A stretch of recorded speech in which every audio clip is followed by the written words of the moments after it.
గాజాలో శాంతి ఒప్పందం జరిగిన క్షణాలలోనే అక్కడ పూర్తిగా అశాంతి రాజుకుంది. నిన్న తీవ్ర ఉద్రిక్త పరిస్థితులు అక్కడ నెలకొన్నాయి.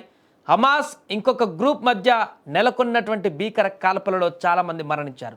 దీనికి సంబంధించిన పూర్తి వివరాలకు వెళ్లే ముందు బిగ్ అప్డేట్ ఒకసారి చూద్దాం. హైదరాబాద్ మొత్తంలో ఉన్నటువంటి బెస్ట్ ప్రాపర్టీస్ అన్నింటినీ కూడా ఒకే వేదికపైకి తీసుకువస్తుంది సుమన్ టీవీ.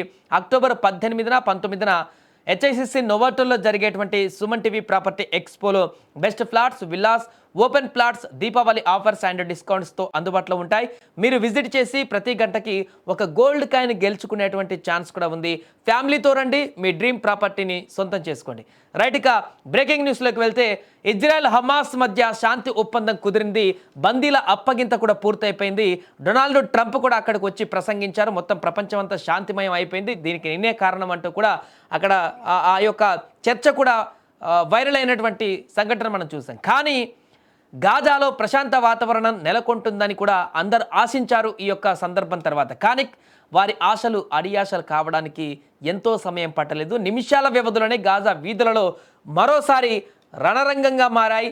మళ్ళీ గన్ గర్జించింది. అక్కడ పూర్తిగా చాలామంది ప్రాణాలు అక్కడ పోయాయి.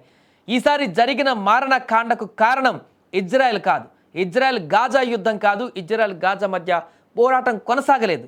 ఈసారి స్వయంగా హమాస్నే ఈ ఘాతుకానికి ఒడిగట్టింది. అది కూడా గాజాలోని తమ అంతర్గత కలహాలలో భాగంగానే. శాంతి ఒప్పందం కుదిరి బందీల అప్పగింత ముగిసినటువంటి వెంటనే గాజా వీధులలోనే ఈ యొక్క మారణ హోమం సృష్టించింది హమాస్. గాజాలో హమాస్కు పోటీగా మరొక మిలిషియా సంస్థ మెల్లగా ఎదుగుతోంది. దీనికి ఇప్పటికీ అంతగా గుర్తింపు లేదు. అయితే ఈ యొక్క పోటీ సంస్థలోని సభ్యులను నడి వీధిలో దారుణంగా కాల్చి చంపింది హమాస్. దీనికి సంబంధించినటువంటి వీడియోలు ఇప్పటికే వైరల్గా మారాయి సోషల్ మీడియాలో.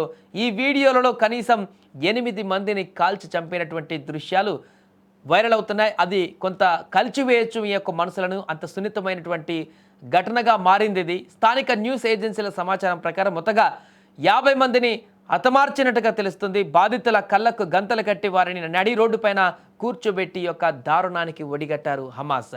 ఇక్కడ మరో విషయం ఏంటంటే గాజాలో అంతర్గత భద్రతను హమాస్ చక్కగా నిర్వహిస్తుంది అనేటువంటి ఆశాభావం తనకు ఉందంటూ అమెరికా అధ్యక్షుడు డొనాల్డ్ ట్రంప్ స్టేట్మెంట్ కూడా ఇచ్చారు. అయితే ఆయన ఈ మాట అన్న కొద్ది గంటలలోనే హమాస్ ఈ యొక్క దారుణానికి పాల్పడింది.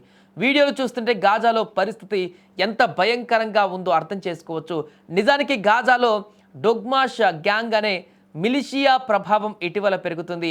ఈ యొక్క గ్యాంగ్కు ఇజ్రాయెల్ ఆర్మీ కూడా సహాయం అందిస్తుందనేటువంటి ఆరోపణలు హమాస్ చేస్తుంది.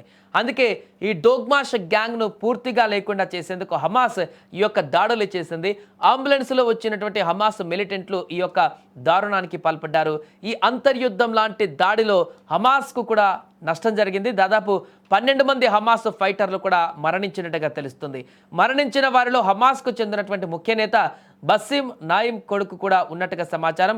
గత కొద్ది నెలలుగా హమాస్ ముఖ్య నేతలు ఫైటర్లు ఇజ్రాయెల్ దాడుల భయంతో దాక్కున్నారు. ఇప్పుడు శాంతి ఒప్పందం కుదరడంతో వారంతా బయటకు వచ్చారు. బయటకు రాగానే వారు మొదటగా తమకు పోటీగా ఉన్నటువంటి మిలిషియాను టార్గెట్ చేసుకున్నట్టుగా తెలుస్తుంది. ఏది ఏమైనా కూడా ఇప్పుడు జరిగినటువంటి ఘటన ఒక్కసారిగా శాంతి ఒప్పందం తర్వాత జరిగినటువంటి ఘటన గాజాలో హింస కొనసాగడం అనేది అక్కడ తీవ్ర ఉద్రిక్తతలకు దారితీసింది. అంతేకాకుండా హమాస్ కూడా గత కొన్ని రోజులుగా ఇజ్రాయెల్ దాడులతోటి అక్కడ ఉన్నటువంటి ప్రజలను కూడా హమాస్ యొక్క ప్రాబల్యం కొంత తగ్గిపోయింది. ఆ యొక్క భయాన్ని కూడా తగ్గించింది ఇజ్రాయెల్ అనేటువంటి ఉద్దేశంతోనే తన ప్రాబల్యాన్ని పెంచుకోవడం కోసమే పబ్లిక్గా ఈ రకమైనటువంటి దుశ్చర్యకు పాల్పడింది అనేటువంటి ఇంకొక ఆరోపణ కూడా కొనసాగుతుంది. ఏదేమైనా కూడా గాజాలో శాంతి ఒప్పందం జరిగి క్షణాల వ్యవధిలోనే ట్రంప్ వ్యాఖ్యలు కూడా చేసిన క్షణాల వ్యవధిలోనే ఈ రకమైనటువంటి ఘోర హింస అక్కడ చోటు చేసుకోవడం తీవ్ర ఆందోళనగా మారింది.